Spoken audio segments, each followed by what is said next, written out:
Shri Swami Samarth everyone. So तुम्ही जर मोठे स्वामी भक्त आहात आणि तुम्हाला महादेवांबद्दल जास्त आपुलकी वाटते आणि असं वाटतं की स्वामींपासून थोडंसं दुर्लक्ष होतं, स्वामींच्या भक्तीकडे थोडंसं दुर्लक्ष होतं, नक्की 2 दिवसापूर्वीच रामेश्वरम वरती निघालं दर्शन एवढं छान दर्शन झालं की मन भरून आलं होतं.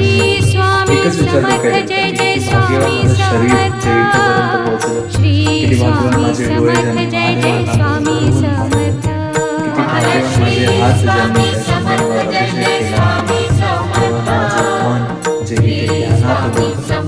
त्यानंतर जेव्हा माझा परतीचा प्रवास सुरू झाला त्यावेळी बसमध्ये अचानक डोळ्यातून बायकोने विचारलं की मगाशी तुमचं मन भरून आलं ठीक होतं, पण आता निघताना कारण.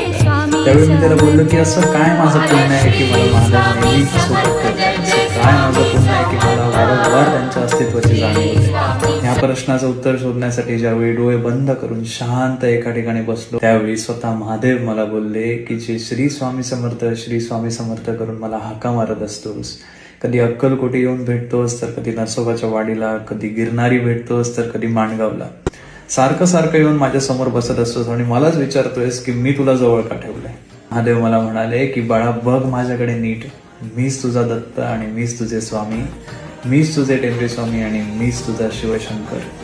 ज्याच्याकडे एक साधी झोळी पण नाहीये त्याला लोक सोने चांदी हिरे मोती पैसा सगळं देत आहे, पण तू स्वतःला माझ्याकडे समर्पित केलंयस तर मी तुला स्वतःपासून कसा दूर ठेवेन.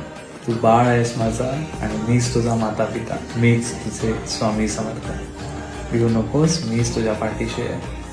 तुम्ही कितीही शंकराची भक्ती करा, नारायणांची भक्ती करा, ही सगळी भक्ती तुमच्याकडनं स्वामीच करून घेत आहेत आणि प्रत्येक रूपात तुमच्या समोर येऊन तुमची मदत करतात. त्यामुळे तुमच्या भक्तीवर विश्वास ठेवा आणि अशी स्वामींची भक्ती करा. श्री स्वामी समर्थ.